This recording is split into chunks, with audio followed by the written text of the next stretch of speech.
I'm Brooke, 27 years old now, but this story begins in our middle-class neighborhood in Ohio where my childhood fell apart. My stepfather Harrison had a belt, and his son had entitlement issues. When I was 16, refusing to be Tyler's servant earned me welts that took weeks to heal. That night, I made a decision that changed everything. I left with just $1 in my pocket. What they didn't know was that their abuse didn't break me. It became the foundation for everything I built. Before I dive into how I went from abuse victim to survivor, drop a comment letting me know where you're watching from. Don't forget to subscribe if you want more stories about overcoming adversity and finding strength in your darkest moments. My early childhood memories are tinged with warmth and safety. My biological father, Garrett, was a kind man who coached my soccer team and read me bedtime stories every night without fail. I remember how he'd lift me onto his shoulders at the park, his laughter mixing with mine as we chased squirrels. He worked as an electrical engineer, and I still have the little circuit boards we built together for my science projects. He called me his little spark, a nickname that made me feel special and loved. But my world shattered when I was 7. Dad had a heart attack at work. One minute he was fine, the next he was gone. I remember my mom Stephanie's face when she picked me up from school that day, hollow, like someone had scooped out everything that made her who she was. For months, our house felt like it was underwater. Movements were slow, sounds muffled. Mom cried at night when she thought I was sleeping. I'd find her looking at photos, touching Dad's clothes that still hung in the closet. We were drifting, just the two of us, trying to figure out how to be a family of two. Then Harrison entered our lives. He was my mom's coworker at the insurance company, and at first, he was just the man who brought us casseroles and offered to mow our lawn. He had a son named Tyler, who was 13 when I was 10. Harrison seemed nice enough, telling jokes that made Mom laugh for the first time in months. I was grateful for that, even if his smile never quite reached his eyes when he looked at me. They married just 8 months after Dad died. The wedding was small, nothing like the photos I'd seen of my parents' wedding with its flowing white dress and garden full of flowers. Mom wore a beige suit, and Harrison kept checking his watch during the ceremony. Tyler stood beside his father, looking bored and rolling his eyes whenever the pastor spoke about love and commitment. "You'll have a brother now," Mom told me the night before the wedding, her voice bright with forced enthusiasm. "Won't that be nice?" But Tyler was never interested in being my brother. From the beginning, he made it clear I was an inconvenience, an obstacle between him and his father's attention. He was tall for his age, with the same square jaw as Harrison and a permanent smirk that made me uneasy. At first, Harrison tried to win me over. He brought me dolls and candy, asked about school with exaggerated interest. I was polite because it made Mom happy, but something about his attention felt wrong. Like he was studying me rather than getting to know me. "Such a serious little girl," he'd say, tapping my nose. "You should smile more, Brooke. Pretty girls should smile." Within 6 months of the wedding, we moved from our cozy 3-bedroom home to a sprawling house in Oakwood Heights, a neighborhood where the lawns were perfectly manicured and the cars in the driveways cost more than my entire college fund. Harrison said it was for better schools, but I missed our old neighbors and the treehouse Dad had built in the backyard. The new house had 5 bedrooms, a swimming pool, and a game room that quickly became Tyler's domain. My room was the smallest, tucked at the end of the hall beside the laundry room. The washing machine cycle became my nightly lullaby. "Isn't this amazing?" Mom asked, spinning in the marble-floored entryway on moving day. "Harrison is so generous. We never could have afforded this on our own." That was the first sign of the financial control Harrison would exert. Our old house had been paid off with Dad's life insurance, but Harrison insisted on selling it and putting the money into accounts only he could access. Mom's part-time job at the insurance office became full-time, then included weekends, but somehow all her earnings went into family expenses that Harrison managed. The change in my mother was gradual but unmistakable. The woman who once stood up to my second-grade teacher when I was unfairly accused of cheating began to defer to Harrison on everything from dinner choices to my school activities. She stopped wearing the bright colors she loved, switching to the muted tones Harrison preferred. Her laugh, once full and uninhibited, became softer, more cautious. "Harrison knows best," became her mantra. "He's just looking out for us." Meanwhile, the favoritism toward Tyler grew from subtle to blatant. While I wore sensible clothes from department store sales, Tyler got designer labels. My request for piano lessons was deemed too expensive, but the same month, Tyler received a new gaming system and a dirt bike. At restaurants, Harrison would order for Tyler without asking what he wanted, then scrutinize my choice and often change it to something less expensive. "You don't need the steak, Brooke. The chicken is healthier anyway," he'd say, while Tyler ordered whatever he wanted. By the time I was 12, Tyler had learned exactly how to manipulate his father. A simple "Brooke was mean to me" could result in my privileges being revoked, even without evidence. Harrison never questioned Tyler's claims, and my defenses fell on deaf ears. My mother, once my fierce protector, became a silent witness. She'd give me sympathetic looks when Harrison wasn't watching, sometimes sneaking me small treats or privileges he denied. But she never openly contradicted him, never stood firm against his unfair treatment. "Just try to get along," she'd whisper. "Harrison has given us so much." But what he'd given came with invisible strings, and with each passing month, those strings tightened around our lives like a net. I felt like a visitor in my own home, an unwelcome guest who had overstayed her welcome, but had nowhere else to go. The framed photos of my dad that once dotted our old house were reduced to a single small picture in my bedroom. When I asked about the others, Mom said they were in storage, but her eyes couldn't meet mine when she said it. Later, I found them in the trash, Harrison having decided they were holding us back from moving forward as a family. That night, I rescued the photos and hid them under my mattress, a secret connection to the life and love I'd lost. Sometimes, when the house was quiet, I'd take them out and tell my dad about my day, imagining what advice he'd give, how he'd make things right if he were still here. But he wasn't here. And slowly, I was learning that in Harrison's house, I wasn't just losing my dad's memory, I was losing my mother too. By the time I turned 13, Harrison had established a rigid set of rules that governed our household, or more accurately, governed me. Tyler seemed exempt from most of them, creating a stark contrast in our daily lives that became impossible to ignore. My weekdays followed a strict schedule. Wake up at 6 a.m. to help prepare breakfast, which meant making breakfast for everyone, attend school, return home immediately to start chores, complete homework, help with dinner, clean up, and be in my room by 9 p.m. Weekends weren't for relaxation. They were for deep cleaning the house, doing laundry, and yard work. Tyler, meanwhile, slept until noon on weekends. His chores consisted of occasionally taking out the trash, a task he frequently forgot, without consequences. While I scrubbed bathrooms, he played video games. When I asked about the imbalance, Harrison's response was always the same. "Tyler has sports and needs to focus on his future. You need to learn responsibility." The first time Harrison put his hands on me in anger, I was 12. I'd accidentally broken a crystal paperweight on his desk while dusting.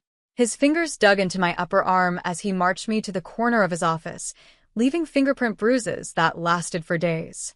"Clumsy girl," he hissed. "Do you know how much that cost?" When Mom saw the bruises later, I told her what happened. She frowned, touched the marks gently, but then sighed. "He's under a lot of stress at work, sweetie. Try to be more careful around his things." That night, I heard them arguing about it, the only time Mom ever really confronted him about his treatment of me. "She's just a child, Harrison. You can't grab her like that. Don't tell me how to discipline a child," he shot back. "Your permissive parenting is why she's so careless in the first place." The next morning, Mom made my favorite blueberry pancakes, but didn't mention the argument. When I tried to talk to her about Harrison, she quickly changed the subject, her eyes darting nervously to the doorway as if expecting him to appear. These moments of attempted connection with my mother became increasingly rare. Harrison seemed to have a sixth sense for when we were having a private conversation, appearing suddenly to interrupt with some task that needed immediate attention. Stephanie, I need you to look at these insurance papers. Or, Brooke, didn't I tell you to clean the pool filter? By 14, the belt had entered our household vocabulary. It hung in Harrison's study, a brown leather strap with a silver buckle that gleamed under the overhead lights. He never actually used it at first, he didn't need to. The threat was enough. "Don't make me get the belt, Brooke," he would say when I questioned his decisions or stood up for myself. The first time he said it, my mother gasped, but by the fifth time, she merely looked away, her silence and acceptance I couldn't understand. School became my sanctuary. I threw myself into academics, joining every club that would keep me out of the house until the last possible moment. My straight A's and academic achievements were met with indifference from Harrison. "What good are A's if you don't have common sense?" he'd say, barely glancing at my report card. Meanwhile, Tyler struggled academically, bringing home C's and D's that Harrison blamed on bad teachers or the school system failing to engage active boys properly. When Tyler was caught cheating on a math test, Harrison stormed into the school, not to apologize or accept responsibility, but to argue that the teacher was at fault for making the material unnecessarily complicated. My only real friend during this time was Allison Patel, a quiet girl from my advanced English class who shared my love of books. We spent lunch periods discussing novels and poetry, creating a small bubble of normalcy in my increasingly chaotic life. Allison was the first to notice the bruises, the way I winced when someone touched my shoulder or back unexpectedly. "Are things okay at home?" she asked one day as we walked to chemistry class. "Of course," I answered too quickly. "Just clumsy, that's all." But Allison's parents, Marcus and Janet, weren't as easily fooled. When I visited their home, they noticed how I flinched at loud noises, how I asked permission before taking food or using the bathroom. Janet, a pediatric nurse, would look at me with concerned eyes that made me both comforted and terrified. They represented what a family should be: loving, supportive, respectful, making the reality of my home life even more painful by comparison. "You can talk to us about anything," Marcus told me once, his kind eyes holding mine. Anything at all. But I couldn't. The shame was too great, the fear too deep. What if no one believed me? What if they took me away from my mother? What if things got worse? A few teachers tried to reach out as well. Mrs. Lawrence, my English teacher, kept me after class one day when I submitted an essay about invisible prisons. "This is powerfully written, Brooke," she said, "but I'm concerned about the content. Is there something you want to talk about?" I shook my head, forcing a smile. "It's just creative writing, Mrs. Lawrence." I was inspired by the yellow wallpaper. She didn't look convinced, but didn't push further. I was both relieved and disappointed. Part of me desperately wanted someone to see through my lies, to rescue me from what was happening, but the larger part was terrified of the consequences of speaking the truth. My 16th birthday passed without celebration. Mom whispered happy birthday when Harrison wasn't around and slipped me a card with $20 hidden inside, money that Harrison found and confiscated the next day, claiming I needed to learn the value of earning. A week later, Tyler's birthday was marked with a lavish party, expensive gifts, and a cake that cost more than our weekly grocery budget. I was expected to help serve his friends, clean up after them, and stay out of the way unless needed. That night, as I listened to Tyler and his friends laughing downstairs while I scrubbed chocolate frosting from the kitchen counters, something hardened inside me. The injustice of it all crystallized into a cold, clear understanding. I was not valued in this house. I was not loved. I was tolerated at best, resented at worst. The emotional abuse was constant, the belittling comments, the comparisons to Tyler, the isolation from friends and activities. Harrison controlled every aspect of my life, from the clothes I wore to the people I spoke with. My cell phone use was monitored, my internet access restricted. I was becoming a ghost in my own life, fading a little more each day under the weight of Harrison's thumb. But it was the physical abuse that left the visible scars. The grabbing turned to shoving, the shoving to slapping. Each incident was followed by guilt-inducing explanations. "Look what you made me do," or "If you'd just listen, this wouldn't happen." My mother's responses became more pathetic with each incident. "He doesn't mean it," she'd say, or "it's not as bad as it looks." Sometimes she'd cry and promise things would get better, but they never did. Her eyes, once bright with life and love, became dull and avoidant, unable to witness what she couldn't bring herself to stop. The household functioned on fear: my fear of Harrison's temper, Mom's fear of losing financial security, even Tyler's fear of disappointing his father, though he channeled it into aggression toward me. We moved around each other like actors in a terrible play, saying lines we didn't write, playing roles we didn't choose. But the worst was yet to come, and when it did, it would change everything. The day that finally broke me started like any other Tuesday. I woke at 6, made breakfast for the family, and caught the bus to school with a gnawing hunger in my stomach. Harrison had complained that the eggs were overdone, dumping my portion into the trash as punishment. School offered its usual respite. I aced a calculus test, discussed Jane Austen in English class, and spent lunch with Allison planning our research project on women's suffrage. For a few hours, I was just a normal teenager with normal concerns, grades, friendships, the future. The normalcy shattered the moment I opened our front door at 3:45 p.m. The sound of male laughter and the smell of pizza hit me simultaneously. Tyler had friends over. 5 boys from his baseball team sprawled across our living room, surrounded by open pizza boxes, soda cans, and bags of chips. The coffee table was sticky with spilled drinks, and muddy cleats had left tracks across the carpet I'd vacuumed just that morning. Tyler looked up as I entered, a smirk spreading across his face. At 18, he had grown to mirror his father in both appearance and demeanor, broad-shouldered and handsome in the conventional sense, but with cold eyes that calculated rather than connected. "Finally," he said loudly. "Guys, this is the stepsister I was telling you about." I tried to slip past them toward the stairs, but Tyler called out, "Hey, we need drinks and those hot wings Dad ordered. They're in the kitchen. Bring them in here." I paused, my backpack heavy with textbooks and assignments due tomorrow. "I have homework," I said. "Get it yourself." One of his friends snickered, but Tyler's face darkened. "Dad says you're supposed to help out when I have friends over." "I didn't know you were having friends over," I replied, fatigue making me bolder than usual. "And I have 3 papers due tomorrow." "Not my problem," Tyler shrugged. "The wings are getting cold." Something in me snapped. After a day of being praised for my intelligence and treated with respect by teachers and peers, reverting to Tyler's servant felt unbearable. "I'm not your maid," I said quietly but firmly. "I'm going to do my homework."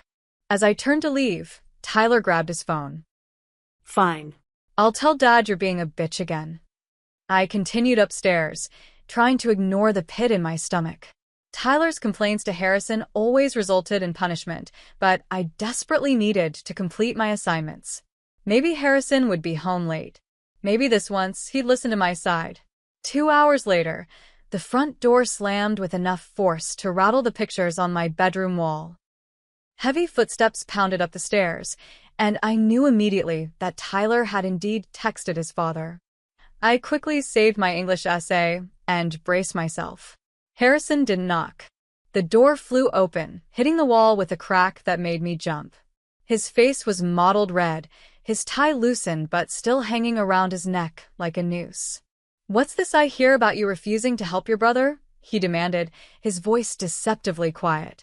"I had homework," I explained, gesturing to my laptop.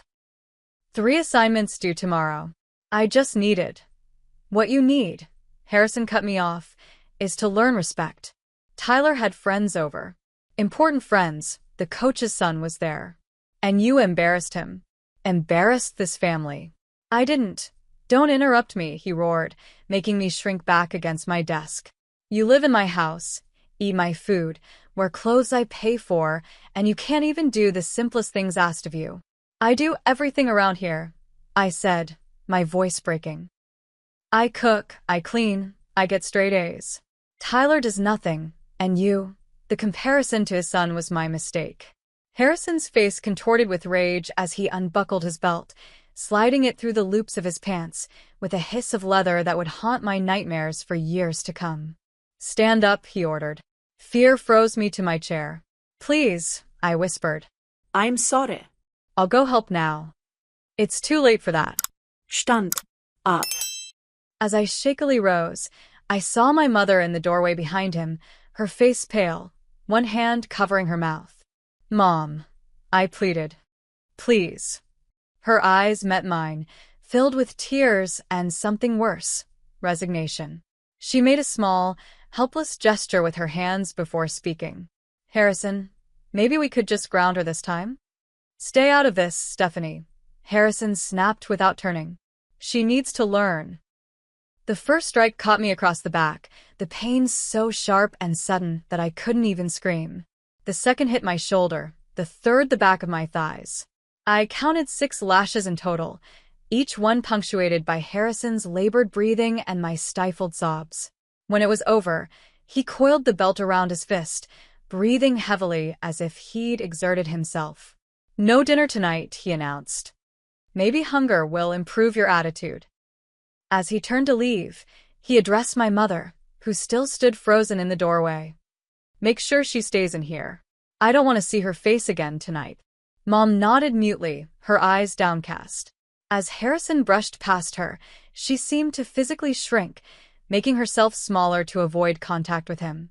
When we were alone, she finally entered my room, closing the door softly behind her. I lay face down on my bed, each breath sending fresh waves of pain through my body. "Let me see," she whispered, gently lifting the back of my shirt. Her sharp intake of breath told me what I couldn't see, that the welts were bad, possibly bleeding. "I'll get some ice," she said, her voice trembling. "Why didn't you stop him?" I asked, the question I'd been holding back for years finally escaping. Mom's hand stilled. "You don't understand, Brooke. Harrison, he provides for us. We need him." "No, we don't," I said, wincing as I sat up to face her. "Dad left us the house." "You have a job." "We were fine before him." "It's complicated," she murmured, unable to meet my eyes. "Sometimes in life, we have to make compromises." "Compromises?" I echoed in disbelief. "He just beat me with a belt." "Lower your voice," she hissed, glancing nervously at the door. "You'll make things worse." In that moment, looking at my mother's frightened eyes, I realized a devastating truth. She would never protect me from Harrison. Whether from fear, financial dependence, or some misguided belief that this was what we deserved, she had chosen her path, and it didn't include standing up for me. After she left to get ice, I heard them arguing downstairs. Their voices rose and fell, Mom's pleading tone occasionally breaking through Harrison's deeper rumble. I strained to hear, hope flickering that perhaps she was finally defending me. "She's just a teenager," I heard Mom say. "The belt was too much, Harrison." "Don't tell me how to discipline her," he shot back. "Your coddling is why she's so disrespectful." If my father had caught me talking back like that, "She's not your child." Mom's voice was louder now, braver than I'd heard in years. There was a pause, then Harrison's voice, deadly quiet. "No, she's not." And that's becoming increasingly clear. Another pause, then Mom's voice again, deflated and defeated. "I'm sorry. I didn't mean, of course you're her father now." "Go take her the ice if you must," Harrison said dismissively. "But remember who pays the bills in this house, Stephanie. Remember what your life was like before me." When Mom returned with the ice pack, her eyes were red-rimmed, her hands shaky. She helped me apply it to the worst welts, her touch gentle but impersonal, as if she were a nurse treating a stranger. "It'll be better tomorrow," she said, the same thing she always said. "Just try to get some sleep." After she left, I lay in the darkness, the pain in my body nothing compared to the agony in my heart. The truth I'd been avoiding crashed down with undeniable clarity. No one was coming to save me. Not my mother, not a teacher, not some authority figure who would magically recognize my suffering. If I wanted to survive, I would have to save myself. That night, as the house grew quiet and the welts on my back throbbed in time with my heartbeat, I made a decision that would change the course of my life. I would leave this house, this prison of fear and pain. I would find a way out, no matter what it took. I didn't know yet how I would do it or where I would go. I had no money, no resources, no support system. But as I stared at the ceiling, one thought crystallized with perfect clarity. Staying would destroy me. And I refused to be destroyed. For the next 2 weeks, I lived a double life. On the surface, I was the obedient stepdaughter, quiet, compliant, invisible. I served Tyler and his friends without complaint, cleaned the house to Harrison's exacting standards, and kept my eyes downcast during his lectures on my many failings. The welts on my back faded from angry red to dull purple, then sickly yellow, a calendar of healing marking the days since my decision. But beneath this performance of submission, I was planning my escape with the methodical precision of someone much older than 16. During free periods at school, I used the library computers to research youth shelters and resources for runaways, always careful to clear the browser history afterward. I printed information at the school library, a page at a time, hiding them between homework assignments in my binder. What I found wasn't encouraging. Most shelters had limited beds, strict curfews, and maximum stays of 2 to 4 weeks. Foster care seemed equally daunting. Stories of multiple placements and abuse made me hesitant to enter the system so close to my 18th birthday. I'd be an adult in less than 2 years. I just needed to bridge the gap. Money was my biggest obstacle. Harrison controlled my mother's income, and my own earnings from occasional babysitting jobs went straight into a college fund I suspected didn't actually exist. I started saving my lunch money, skipping meals to tuck away a few dollars each day. Over 2 weeks, I managed to save $27. Not much, but a start. Then disaster struck. Harrison was organizing my room, his euphemism for searching it, and found the cash hidden in a tampon box, the one place I thought he wouldn't look. "Planning something?" he asked, dangling the bills before me that evening, his voice casual, but his eyes sharp. "Saving for a book." I lied, my heart pounding. "For school." "All school books should be provided," he said. "If you need something extra, I'll order it. No need for secret cash." He pocketed the money, adding, "I'll put this in your college fund." That night, a new lock appeared on the outside of my bedroom door. "Just a precaution," Harrison explained to my mother. "She's been acting erratic lately. Teenagers sleepwalk, sometimes. It's for her safety." The lock was only used when they were sleeping or out of the house, but its message was clear. I was now a prisoner in my own home. Harrison also increased his monitoring in other ways, checking my backpack daily, requiring receipts for any school expenses, even limiting my bathroom time to prevent dawdling. I needed a new plan, and fast. At school, I finally confided in Allison, carefully sharing some of my situation while downplaying the worst aspects. Even this edited version made her eyes widen with concern. "You can stay with us," she offered immediately. "My parents would understand."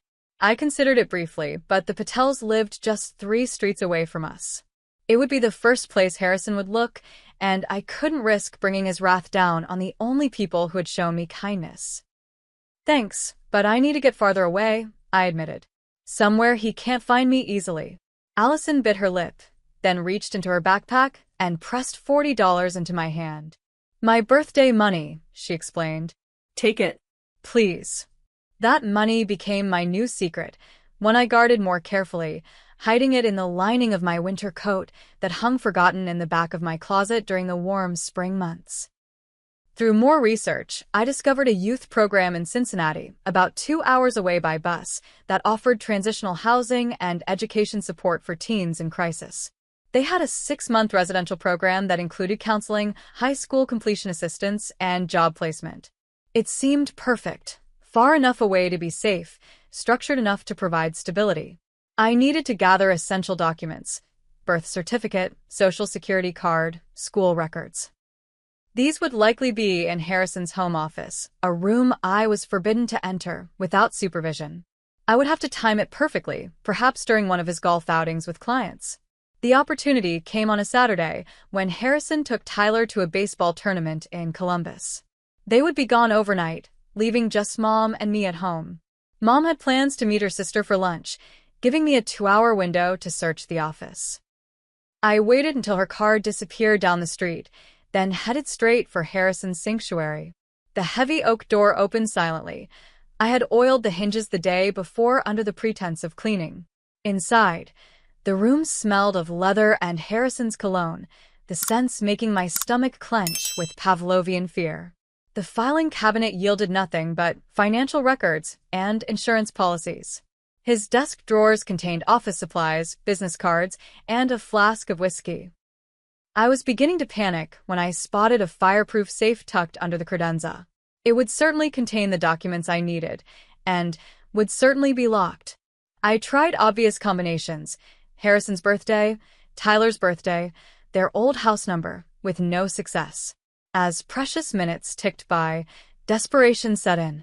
I was about to give up when I noticed a framed photo on the bookshelf, the only personal touch in the sterile office. It showed a younger Harrison standing beside a classic Corvette, its license plate clearly visible, CV 1968. With trembling fingers, I tried 1-9-6-8. The safe clicked open. Inside, I found exactly what I was looking for, a blue folder containing family documents. My birth certificate was there, as was my social security card. I also found my original health insurance card and several report cards Harrison had intercepted before I could show them to Mom. I took only what belonged to me, carefully replacing everything else exactly as I had found it. As I was closing the safe, I noticed a manila envelope labeled Garrett Wilson Estate. My father's name made me pause. Inside were documents related to the sale of our old house, and my heart stopped. A copy of my father's will specifying that a trust had been established for my education. According to the statement inside, that trust contained over $50,000. Money that Harrison now controlled as my legal guardian. Money I would never see unless I escaped. I returned everything to the safe except my own documents, which I slipped into the back of my calculus textbook, the one place Harrison would never look. When Mom returned home, I was exactly where I was supposed to be, at the kitchen table working on homework. If she noticed my shaking hands or flushed face, she didn't mention it. That night, I took stock of my resources. $40 from Allison, my student ID, the essential documents, and a single dollar bill I found in an old birthday card. $41 to start a new life. It wasn't much, but it was everything I had. The next week brought increased tension at home. Harrison seemed suspicious, watching me more closely than usual. Twice, I caught him in my room when I returned from school, though he claimed he was fixing a loose floorboard or checking for mold. My backpack was searched more thoroughly, my phone checked for unauthorized calls. "Your attitude concerns me," he said at dinner one night, pointing his fork at me like a weapon. "You've been too quiet lately. What are you hiding?" "Nothing," I answered, eyes on my plate. "Just focused on school." "Look at me when I'm talking to you," he snapped. I raised my eyes, careful to keep my expression neutral despite the hatred burning in my chest. "That's better," he said with a cold smile. "Remember, Brooke, I'm watching you. Always." That night, as I lay awake listening to the house settle, I heard my mother's soft footsteps approach my door. She slipped something underneath, a small envelope containing $20 and a note. "For the book you wanted. Love, Mom." It was both a peace offering and an acknowledgement of Harrison's theft. Too little, too late, but it brought my escape fund to $61. Enough for a bus ticket to Cincinnati and maybe a meal or two. The next day, Harrison threatened worse punishment after I forgot to defrost the chicken for dinner. As he loomed over me, I caught the familiar scent of whiskey on his breath and saw his hand drift toward his belt buckle. "Just do what he says," my mother whispered from across the kitchen. "It's easier." In that moment, I knew I couldn't wait any longer. The next opportunity would be my last in this house, regardless of whether my plans were complete. Better to leave with $61 and incomplete plans than to stay for one more strike of Harrison's belt. That night, I packed a small backpack with essentials, 2 changes of clothes, my documents, toiletries, a notebook, and a photo of my dad. I wore my heaviest jeans and layered 2 shirts under my jacket, both to maximize what I could take and to provide some cushioning should Harrison catch me before I made it out. I set my alarm for 4:30 a.m., early enough that both Harrison and Tyler would be deeply asleep, but late enough that I could catch the first bus downtown at 5:15. As I finally drifted asleep, my last thought was of my mother. I was leaving her behind in this house of horrors, but I had to believe she was making her own choice to stay. At 16, my first responsibility had to be to myself, a lesson I'd learned from her failure to protect me. Tomorrow, I would be free, or I would face consequences worse than any I'd experienced before. There was no middle ground left. The shrill beep of my watch alarm at 4:30 a.m. sent a jolt of adrenaline through my body. I silenced it instantly, heart pounding as I listened for any movement in the house. Nothing but the familiar creaks of the heating system and the distant hum of the refrigerator broke the pre-dawn silence. I was already dressed, having slept in my clothes. The backpack I'd packed sat ready beside my bed, containing everything I could safely take with me, which wasn't much. My hands trembled as I zipped up my jacket and shouldered the bag, its weight both a burden and a reminder of how little I truly possessed. $61 in my pocket. A handful of documents proving my existence. 1 photograph of happier times.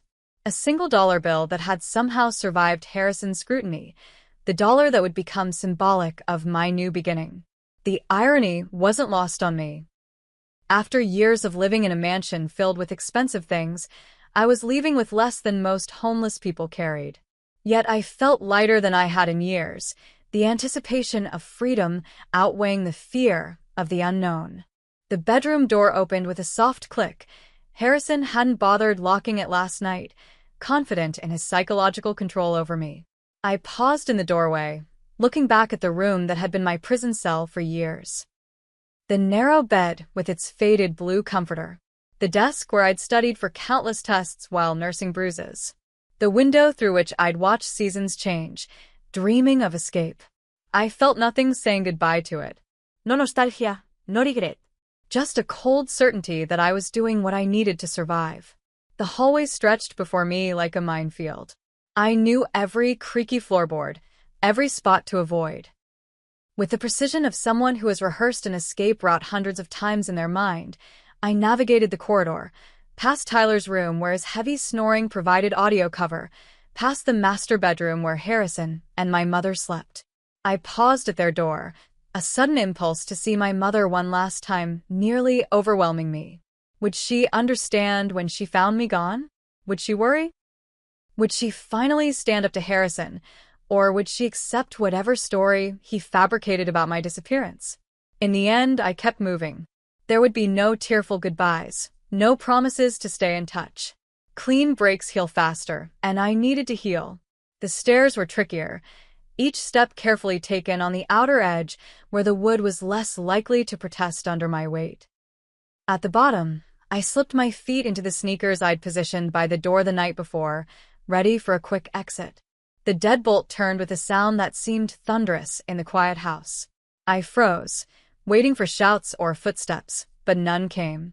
With one final push, I was outside, the cool spring air hitting my face like a baptism. Freedom. I didn't run.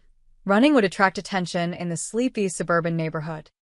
Instead, I walked with purpose toward the main road, fighting the urge to look back at the house that had never been a home. Only when I turned the corner, out of sight of Harrison's windows, did I allow myself to quicken my pace. The bus stop was a mile away, near the shopping center at the edge of our neighborhood.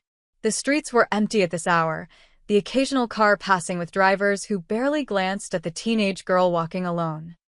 In Oakwood Heights, appearances were everything, and nobody wanted to acknowledge anything that might disrupt the perfect suburban facade. I reached the bus stop at 5:05 a.m., 10 minutes before the first downtown bus was scheduled to arrive. My single dollar, the last of my emergency money, would pay for this first leg of my journey. From downtown, I would use some of Allison's money to buy a ticket to Cincinnati, where the youth program awaited. The bus arrived precisely on time, its headlights cutting through the morning mist. The doors hissed open to reveal a middle-aged driver with kind eyes and a salt and pepper beard. "Early start, huh?" he commented as I dropped my dollar into the fare box. "New job," I lied, the words sticking in my dry throat. He nodded, accepting this without question, and I made my way to a seat near the middle of the nearly empty bus. As we pulled away from the curb, a wave of dizzying relief washed over me. I had done it. I had actually escaped. But the relief was quickly tempered by the reality of what lay ahead. I was 16, alone, with barely enough money for a week's worth of food. I had no phone, no way to contact anyone, and nowhere to go if the Cincinnati program didn't accept me. I was betting everything on a resource I'd only read about online. The bus lurched through the awakening city, passing from the manicured suburbs into areas with more diverse housing, then into the commercial district with its office buildings and restaurants. With each mile, Harrison's reach seemed to diminish, his shadow over me growing fainter. The driver, Carlos, according to his name badge, kept glancing at me in his rearview mirror. When we reached downtown, he called out before I could exit. "Hey, kid, you sure you're okay? Need me to call someone for you?" His concern caught me off guard. How did he know? Did I look that desperate, that obviously like a runaway? "I'm fine," I said, forcing a smile. "Thanks." Carlos didn't look convinced. "Listen, if you need help, well, my sister runs a women's shelter over on Maple. Just tell her Carlos sent you." I nodded, throat tight with unexpected emotion at this small kindness from a stranger. "Thank you," I managed before stepping off the bus. Downtown was just waking up, coffee shops opening their doors, early commuters hurrying toward office buildings. I found the Greyhound station easily, its dingy interior a stark contrast to the gleaming skyscrapers surrounding it. A one-way ticket to Cincinnati cost $35, leaving me with $25 for food and emergencies. The bus wouldn't leave until 7:30 a.m., giving me almost 2 hours to wait. 2 hours during which Harrison might discover my absence and start searching. I spent those hours in constant vigilance, jumping at every police officer or security guard who entered the station, expecting Harrison to appear at any moment. I bought a cheap baseball cap from a souvenir shop in the terminal and tucked my hair under it, a pathetic disguise but one that gave me some sense of security. The bus to Cincinnati was half full, mostly with people who kept to themselves. I took a window seat near the back, watching the Ohio landscape roll by with a mixture of fear and hope. By noon, we were pulling into Cincinnati's Greyhound station, and I was officially farther from home than I'd ever been alone. Finding the youth center proved more challenging than expected. The address I'd memorized led me to a nondescript building in a neighborhood of mixed commercial and residential properties. A simple sign read New Beginnings Youth Services, with no indication of whether they offered the housing program I'd read about. With no other options, I pushed through the front door into a small reception area where a woman in her 40s looked up from a computer. "Can I help you?" she asked, her expression neutral but not unwelcoming. I need a place to stay," I said, the reality of my situation suddenly hitting me full force. "I read about your 6-month program online." Her gaze sharpened, taking in my backpack, my anxious expression, the fading bruise visible on my wrist where my sleeve had ridden up. "How old are you, sweetheart?" 16. "Any ID?" I nodded, pulling out my school ID and birth certificate with trembling hands. "Brooke Wilson," she read. "From Oakwood Heights? That's quite a ways from here." "I can't go back there," I said simply.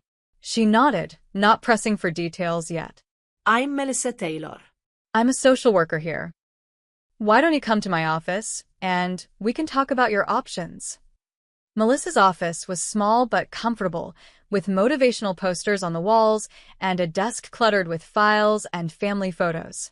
She offered me water and a granola bar, which I accepted gratefully, suddenly aware that I hadn't eaten since dinner the previous night. "The residential program does exist," she explained after I'd had a chance to eat, "but there's an intake process." We need parental consent for minors unless there are documented cases of abuse or neglect. My heart sank. He'll never give consent. And if you contact him, he'll just come get me, and I stopped, unable to voice my fears. Who will come get you, Brooke? Melissa asked gently. The dam broke. Years of pent-up fear, pain, and rage poured out as I told her everything. The gradual escalation of Harrison's control, the physical abuse, my mother's failure to protect me, the belt incident that had finally pushed me to run. I showed her the fading welts on my back, still visible 2 weeks later. Melissa listened without interruption, taking notes and occasionally asking clarifying questions. When I finished, she leaned forward, her expression grave but kind. What you've described is serious child abuse, Brooke. By law, I have to report this to Children's Services. They'll open an investigation. Will they send me back? I asked, terror rising in my throat. Not immediately, no. Given the physical evidence and the nature of your allegations, we can place you in emergency housing while the investigation proceeds. She paused. But I want to be honest with you. These cases can be complicated. Without witnesses or prior reports, it might become your word against his. The reality of my situation crashed down on me. I had escaped physically, but legally, I was still bound to Harrison and my mother. I was a minor, a dependent, with limited rights and resources. What happens now? I asked, my voice small. First, we find you a safe place to sleep tonight. Then tomorrow, we'll file the official reports and begin the process of determining your long-term placement. Melissa's voice was professional but compassionate. It won't be easy, Brooke. But you're not alone anymore. That night, I slept in a youth shelter connected to New Beginnings, a dormitory-style room with 3 other girls, all with their own stories of family breakdown, abuse, or neglect. The bed was narrow and the pillow thin, but it was the most peaceful sleep I'd had in years, free from the fear of Harrison appearing in my doorway. The next morning brought the beginning of bureaucratic machinery that would dominate my life for months. Melissa helped me file a detailed report with Children's Services, documenting the abuse I'd suffered. A police report followed, complete with photographs of my healing injuries. A medical examination confirmed older scarring consistent with my account of long-term physical abuse. Then came the wait. Children's Services contacted Harrison and my mother, who reacted exactly as I'd feared. They denied everything, claiming I was a troubled teen who had run away after being disciplined for increasingly rebellious behavior. Harrison leveraged his standing in the community, successful businessman, generous donor to local charities, coach of youth golf programs, to paint himself as a concerned stepfather dealing with an ungrateful, difficult child. Tyler provided a statement supporting his father's version of events, claiming he'd never witnessed any abuse and that I was always making up stories for attention. Several of Harrison's friends and business associates vouched for his character, describing him as strict but fair. My mother's response hurt the worst. In her statement, she acknowledged that Harrison had occasionally used corporal punishment, but insisted it was never abusive. She described me as emotionally unstable since my father's death, prone to exaggeration and manipulation. She begged me to stop these lies and come home. Without prior documentation, no hospital visits, no police reports, no school counselor records, the investigation stalled in a frustrating he-said-she-said impasse. The welts on my back had faded by then, leaving only my word and the social worker's documentation of injuries that could, as Harrison's lawyer suggested, have been sustained during her unauthorized departure from home. 6 weeks after my escape, the case was deemed inconclusive due to insufficient evidence. Harrison and my mother were required to attend parenting classes, and any return to their home would include regular check-ins from a caseworker, but no criminal charges were filed. I sat in Melissa's office as she delivered this news, a numbness spreading through me that had nothing to do with the air conditioning. What happens to me now? I asked, the question becoming my mantra. You have options, Melissa assured me. You can return home with monitoring in place, or you can request alternative placement, foster care, possibly, or continued residence in a group home until you're 18. I'm not going back, I said immediately. The thought of living under Harrison's roof again, even with occasional visits from a caseworker who could be charmed like everyone else, made me physically ill. I thought you might say that. Melissa smiled sadly. The good news is, we've secured you a spot in our transitional living program. It's not the original 6-month program, but a longer-term option for teens who can't return home but don't thrive in traditional foster care. She explained the program. A supervised apartment-style residence where I would live with 3 other girls around my age, attending school while learning independent living skills. We would have curfews and rules, but also gradually increasing freedom and responsibility. The program would provide counseling, education support, and eventually job placement assistance. It wasn't perfect. It wasn't the family I deserved or the justice Harrison deserved. But it was safety, stability, and a path forward that didn't lead back into the arms of my abuser. That night, as I packed the few belongings I'd accumulated during my stay at the shelter into a donated duffel bag, I found the single dollar bill still tucked into the lining of my jacket. I smoothed it carefully and placed it in the small journal Melissa had given me to record my thoughts. On the first page, I wrote, "I left with $1, but I gained my freedom. That makes me richer than he'll ever be." The transitional living program housed me in a converted Victorian home in a quiet Cincinnati neighborhood. Each floor contained 2 apartment units, each shared by 2 girls with a resident advisor living in a separate unit on the first floor. My roommate was Jasmine, a 17-year-old who had aged out of foster care after multiple placements. "Home sweet home," she said when we met, gesturing around our modest space with its twin beds, shared desk, and mini fridge. "At least nobody's hitting us here." Jasmine's matter-of-fact attitude about abuse was jarring at first, but soon became comforting.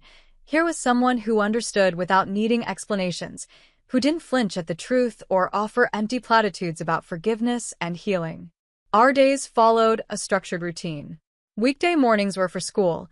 I enrolled in the local high school to complete my junior year, while Jasmine worked on her GED. Afternoons included mandatory study hours, life skills classes, and therapy sessions. Evenings were for chores, dinner preparation, we cooked in rotation, and limited free time before curfew. The program's rules felt restrictive after my first taste of freedom, but I understood their purpose. This wasn't a prison. It was a bridge between dependence and independence, teaching us the skills Harrison had actively prevented me from learning. My first job came 3 weeks after moving in. Frank Wilson, the owner of a local diner called the Early Bird, hired me as a weekend server despite my age. I claimed to be 18, and he pretended to believe me. The pay was minimal, but the tips were decent, and Frank proved to be more than just an employer. "You remind me of my daughter," he told me one day as I helped him prep for the morning rush. "Same determined look in your eyes." "Where is she now?" I asked. "Law school at Ohio State. Worked her way through undergrad right here at this counter." He smiled proudly. "Nobody gave her anything. She earned every bit of it." Frank became an unexpected mentor, teaching me not just about customer service and food preparation, but about financial management, workplace etiquette, and self-advocacy. When I confessed my real age months later, he just nodded. "Figured as much. Your work permit looked a bit too perfect." He winked. "Your secret's safe with me. Just keep those grades up." I did keep my grades up, excelling academically despite switching schools mid-year. My new school counselor, noticing my test scores and transcript, encouraged me to consider college, something Harrison had always dismissed as unnecessary for me, though he'd already selected prestigious universities for Tyler. Meanwhile, the legal aftermath of my departure continued to unfold. Harrison and my mother were required to participate in family counseling sessions, which I was technically supposed to join. I refused, exercising my right to decline reunification efforts. Harrison's initial demands that I return home gradually subsided as he realized the scrutiny would continue as long as he pursued the matter. For months after I left, my mother reached out through Melissa, asking to meet. Against my better judgment, I agreed to a supervised visit at the youth center. She looked smaller somehow, thinner, with new lines around her eyes and mouth. She cried when she saw me, reaching for a hug I couldn't bring myself to give. "Please come home," she said immediately. "Harrison has changed. He's in therapy, he's taking anger management classes. He misses you." "Does he admit what he did to me?" I asked. Her hesitation was answer enough. "He acknowledges he was too harsh sometimes. But Brooke, every family has problems. We can work through this." No, Mom. What happened wasn't family problems. It was abuse. "I'm not coming back." "Where will you go? What will you do?" she demanded, frustration edging into her voice. "You're 16. You need your family." "I needed my mother," I replied quietly. "I needed her for years. Where was she?" She had no answer for that. Before leaving, she pressed an envelope into my hand containing $300. "He doesn't know," she whispered. "Please take it."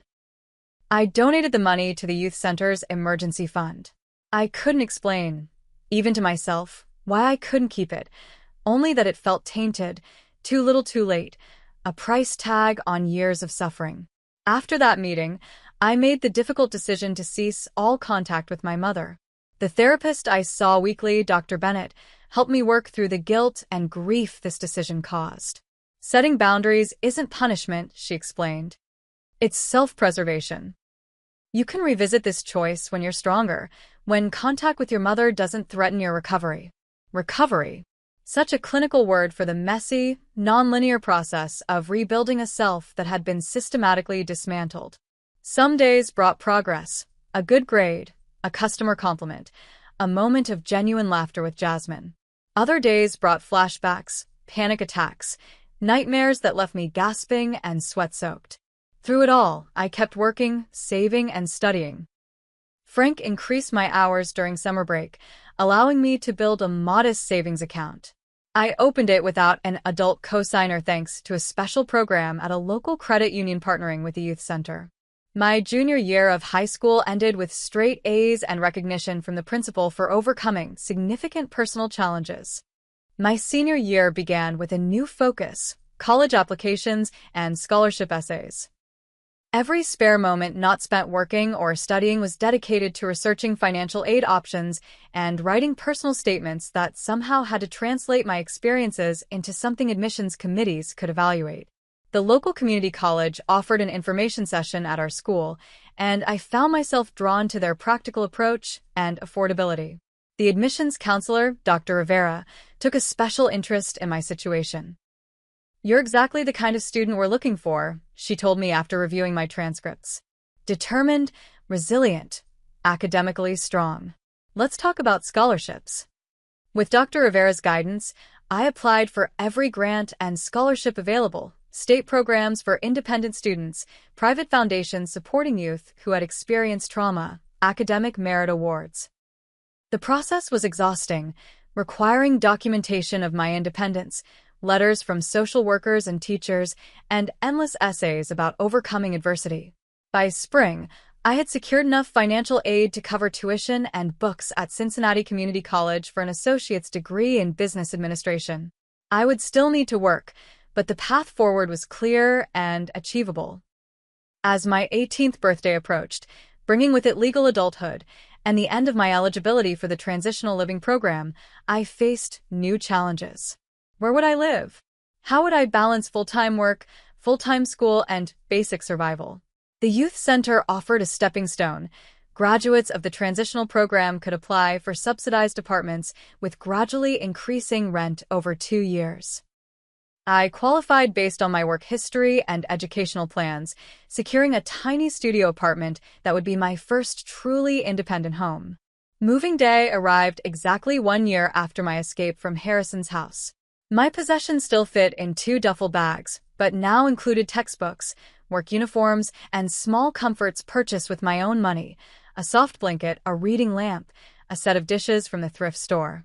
Melissa helped me move, her car barely accommodating my meager belongings. As we carried the last bag up 3 flights of stairs to my apartment, she paused at the doorway. "You know, most kids who come through our program need years to get where you are now," she said. "I've never seen anyone so determined." I had good help. I replied, thinking of Frank, Dr. Rivera, Dr. Bennett, and Melissa herself, the adults who had shown me what healthy support actually looked like. You did the work, Brooke.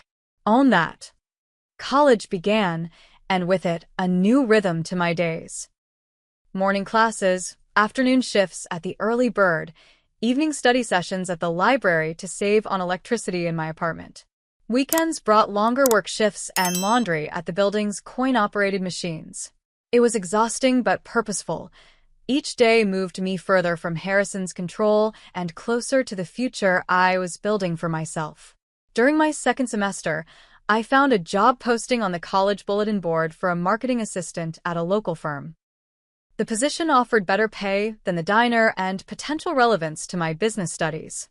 With Frank's reluctant blessing and a resume that emphasized my organizational skills and work ethic rather than my limited experience, I applied.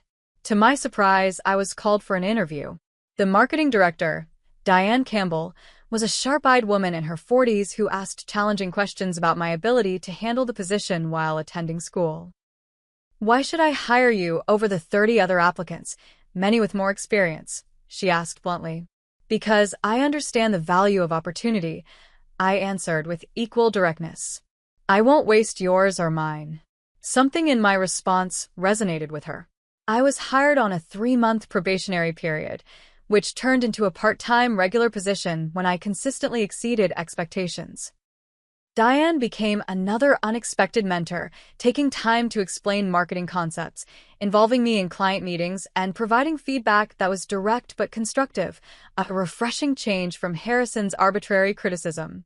"You have a natural talent for this work," she told me after I helped develop a successful social media campaign for a local business. "Have you considered focusing your degree on marketing specifically?" With her encouragement, I adjusted my educational path, taking additional courses in marketing, digital media, and business communication. My associate's degree program stretched to 5 semesters instead of 4, but the specialized knowledge proved invaluable in my work with Diane's firm. As I approached graduation from community college, Diane suggested I consider continuing to a bachelor's degree. "The state university has an excellent business program, and you could transfer your credits. The firm would work around your class schedule. We don't want to lose you." The idea seemed impossible at first. A 4-year university would cost significantly more than community college, even with transferred credits. But Diane introduced me to the university's corporate partnership program, which offered tuition assistance for employees of participating businesses. Between this program, additional scholarships, and my savings from 2 years of careful budgeting, a bachelor's degree came within reach. Throughout this period, therapy remained a constant in my life. Dr. Bennett helped me navigate the complex emotions that success paradoxically triggered: guilt over leaving my mother, anger that still flared unexpectedly, fear that everything I built could somehow be taken away. We worked through the hypervigilance that made me startle at loud noises, the trust issues that kept me from forming close friendships, the perfectionism born from years of impossible standards. "Healing isn't linear," she reminded me often. "And it isn't about forgetting or even necessarily forgiving. It's about integration, acknowledging what happened while not letting it define your future." Slowly, I began to build a social circle beyond work and school. Jasmine and I maintained our friendship, meeting monthly for coffee to check in on each other's progress. I joined a study group for marketing students, where I met Claire and Marcus, who became my first real friends since Allison. They knew nothing of my past at first, seeing only the capable, ambitious student I presented to the world. When I finally shared parts of my story with them after nearly a year of friendship, their response was supportive without being pitying, exactly what I needed. "That explains why you never talk about going home for holidays," Claire said, squeezing my hand. "This year, you're coming to my family's Thanksgiving. No arguments." That Thanksgiving with Claire's large, boisterous family was my first experience of what healthy family dynamics could look like. Her parents argued occasionally, but resolved conflicts with respect. Her siblings teased each other, but stepped up when help was needed. No one walked on eggshells. No one controlled the conversation.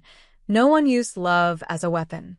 I left with a new understanding of what I had missed and what I could potentially create in my own future. By 22, I had completed my bachelor's in business with a specialization in digital marketing. The entry-level position at Diane's firm evolved into an account manager role with my own small client portfolio. My tiny subsidized apartment gave way to a one-bedroom rental shared with a cat adopted from the local shelter, my first pet, something Harrison had never allowed. My savings, once measured in spare dollars, grew steadily. I opened an IRA after reading financial independence blogs, fascinated by the concept of building wealth from nothing. Each deposit, no matter how small, felt like a victory over Harrison's financial control. I purchased my first car, a used Honda with high mileage but reliable mechanics, from a dealership, negotiating the price down using skills learned in business classes. The day I drove it off the lot was surreal, a tangible symbol of my independence that would have been unimaginable 5 years earlier. Throughout these years, I had no contact with Harrison or Tyler. My mother occasionally sent cards to my old address at the youth center, which Melissa forwarded when they arrived. I read them but rarely responded, maintaining the boundaries that protected my hard-won stability. The cards followed a pattern: updates on family news, subtle guilt trips about my absence, veiled references to Harrison's improvements, and always, the underlying message: come back, forgive, forget, be the daughter I raised you to be. What she never understood was that I was being exactly the daughter she had raised me to be before Harrison. Resourceful, determined, unwilling to accept abuse as the price of belonging. The very strengths that allowed me to escape and build a new life were those my father had nurtured and my mother had once encouraged. In therapy, I worked through the complex grief of losing both parents, my father to death, my mother to her own choices. Dr. Bennett helped me understand that my mother was both victim and enabler, trapped in her own patterns of dependency and fear, but still responsible for failing to protect her child. You can acknowledge her limitations without excusing her actions, Dr. Bennett explained. And you can love the mother she was while accepting the mother she became. This perspective helped me respond to her occasional messages with brief, neutral updates on my education and work, neither inviting deeper connection nor completely severing the fragile thread between us. It was a compromise between the daughter, who still loved her mother, and the woman who needed to protect herself.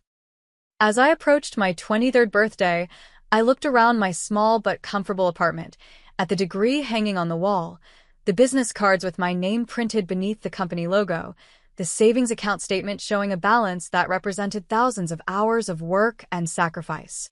From the single dollar I'd escaped with, I had built something Harrison could never take away. Not just financial independence, but self-respect, professional skills, and the knowledge that I had survived the worst and emerged stronger.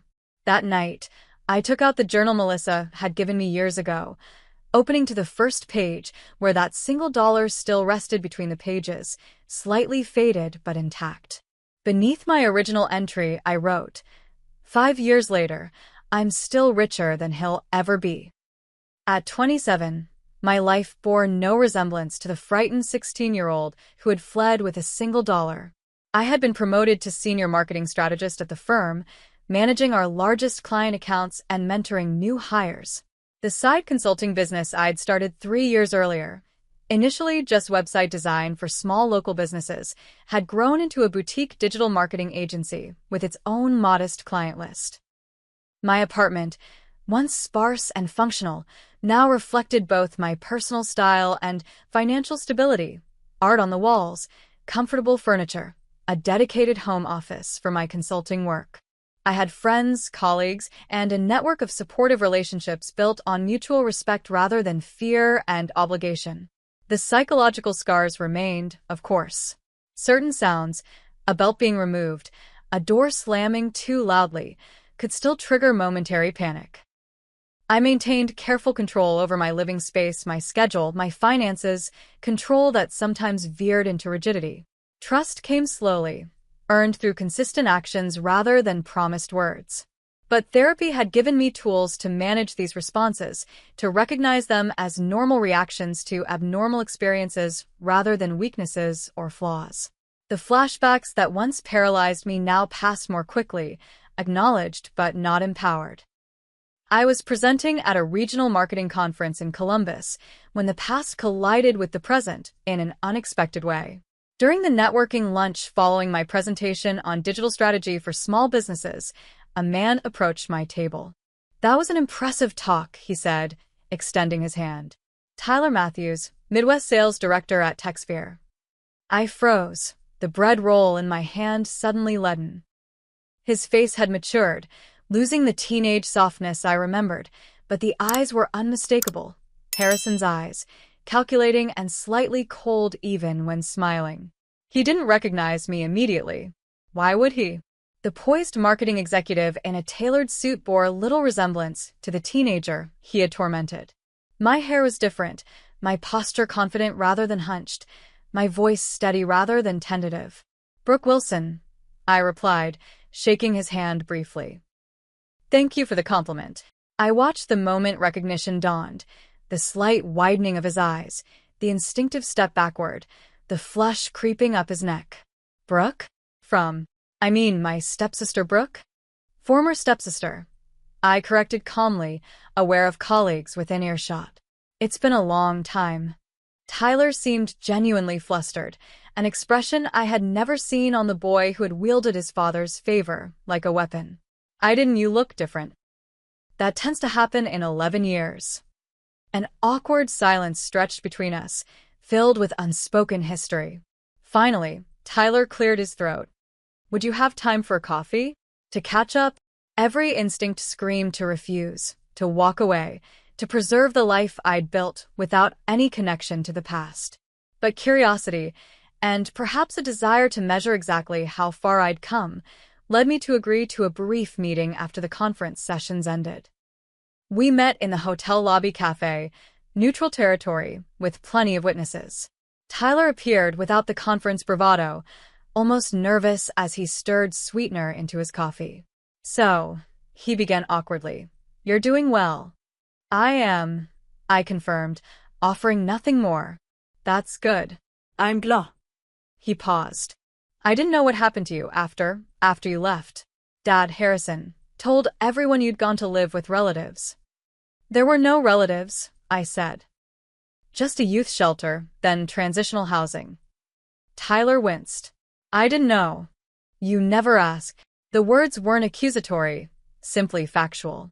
He stared into his coffee. "Things fell apart after you left. Dad started drinking more. The business had problems. He and Stephanie divorced about 3 years later." This was news, though not particularly surprising. Without me as the household scapegoat, the dysfunction would have needed new targets. "I'm sorry to hear that," I said, surprised to find I meant it. Not for Harrison, but for my mother who had lost everything she sacrificed me to keep. Dad remarried again last year. Some woman from his golf club. Tyler's tone was bitter. "I don't see him much. He stopped paying for things once I turned 21. Said I needed to stand on my own feet." The irony wasn't lost on me. Tyler, once the golden child, now experiencing a fraction of the coldness Harrison had always shown me. But I took no pleasure in his struggles. We had both been children shaped by a toxic parent, albeit in very different ways. "And your mother?" he asked. "Stephanie? Do you see her?" "No," I said simply. "We're not in contact." Tyler nodded as if this made perfect sense. "She tried to call me a few times after the divorce, but I don't know. It was weird. She wasn't really my mom, you know?" I did know. She hadn't really been my mom either, not after Harrison entered our lives. "Listen," Tyler said suddenly, leaning forward. "What happened back then, the way Dad treated you, the way I treated you, it wasn't right. I know that now." I should have said something, done something. The acknowledgement, however belated, struck a chord I hadn't expected. Not forgiveness, exactly, but a small release of tension I hadn't realized I still carried. "You were a kid too," I said finally. "A privileged, entitled kid, but still a child in that house. Would you want to reconnect with them? Tyler asked.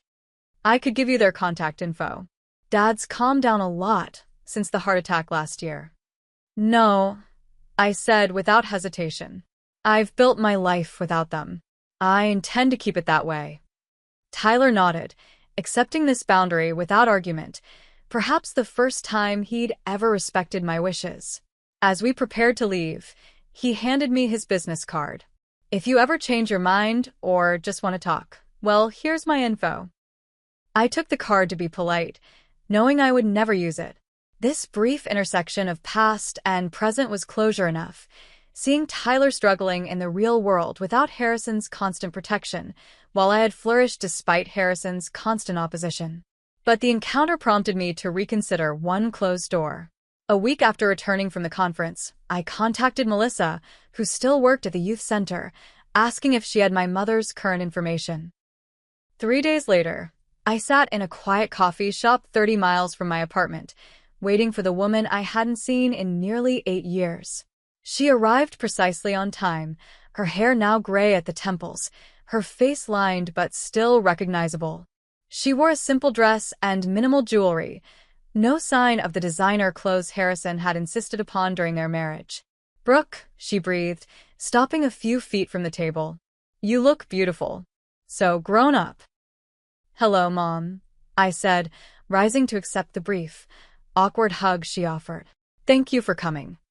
We settled into cautious conversation, surface-level updates about her job at a local library, my career in marketing, neutral topics that carefully avoided the deeper wounds between us. Eventually, she reached across the table, her fingers stopping just short of touching mine. I'm sorry, Brooke. For everything. For not protecting you, for choosing him over you, for being too weak to stand up to him. I was so afraid of being alone again after your father died that I made terrible choices. Her apology was everything I'd once desperately needed to hear. But the words came years too late, after I'd already healed the deepest wounds without her help. Why didn't you leave him after I left? I asked. You must have known I was telling the truth about how he treated me. She looked down at her hands, twisting a plain silver ring that had replaced her wedding band. I did know. I always knew. But by then, I had nothing left, no money of my own, no career to fall back on, no family support. Harrison controlled everything. It took me 3 more years to build up the courage to file for divorce, and even then, I left with almost nothing. I left with $1, I said quietly. And I made it work. She flinched at the comparison. You were always stronger than me, like your father that way. We talked for nearly 2 hours, careful and measured, neither of us quite ready to fully bridge the chasm between us. She asked about my life, seemingly genuinely proud of what I'd accomplished. Asked about her new apartment, her work, her slow rebuilding of independence. When we parted, she asked if we could meet again sometime. I agreed to occasional contact, holiday cards, perhaps lunch every few months, but made it clear that I wasn't ready for more. She accepted these boundaries with a sad smile, understanding that it was more than she deserved, but less than she hoped for. I never stopped loving you, she said at the door. Even when I failed you completely, I loved you. I know, I replied, because I did. Love without protection, without action, without courage, it wasn't enough, but it had existed in its imperfect form. That meeting brought a chapter of my life to a close. I had faced my past, spoken my truth, and walked away intact. The scared girl who fled with a single dollar had become a woman who could set boundaries, speak painful truths, and make choices based on self-respect rather than fear. In the years since, I've continued building both my career and my personal life. The consulting business has grown enough to become my primary focus, allowing me to leave the marketing firm on good terms. I purchased a small condo. My name alone on the mortgage, an achievement that still fills me with quiet pride. I maintain limited contact with my mother through occasional lunches and holiday cards, a relationship that will likely never be close, but has found its own respectful distance. I've never seen Harrison again, nor do I wish to. Tyler sent a Christmas card the first year after our encounter, but has not reached out since. a mutual acknowledgement that our connection belonged to the past. The lessons from my journey have shaped every aspect of who I am today. I learned that safety and dignity are non-negotiable rights, not privileges to be earned or withdrawn. I discovered that family is sometimes chosen rather than born, like Frank from the diner, who still calls monthly to check on his favorite former waitress, or Melissa from the youth center, who attended my college graduation with tears of pride. I learned that wealth isn't measured in designer clothes or expensive houses, but in freedom, self-determination, and the ability to sleep peacefully without fear. That single dollar I escaped with represented not poverty but possibility, the first step toward building a life on my own terms. Perhaps most importantly, I learned that trauma doesn't define you unless you allow it to. The abuse I suffered will always be part of my story, but it's the chapter one survived, not the one I'm currently living. Today, I volunteer at the same youth center that once sheltered me, sharing my experience with teens facing similar circumstances. I've established a small scholarship fund for survivors of domestic abuse pursuing higher education. Each recipient gets their award in an envelope containing a single dollar bill alongside the check. A symbol of the journey from survival to success. When teens in the program ask how I made it through, I tell them the truth. One day at a time, one decision at a time, $1 at a time. I tell them that leaving with nothing but your dignity intact is still leaving with everything that matters. If you're watching this and finding yourself in a situation where someone who should love you is hurting you instead, please know that there is life. Rich, full, joyful life. On the other side of that door. The journey won't be easy, but freedom is worth every difficult step. I started with just $1 and the determination to build something better. What could you build with your courage and resilience? I'd love to hear your thoughts in the comments below. If my story has resonated with you, please subscribe to this channel for more conversations about overcoming adversity and finding strength in unexpected places. Thank you for listening, and remember, sometimes the richest journeys begin with nearly nothing but hope.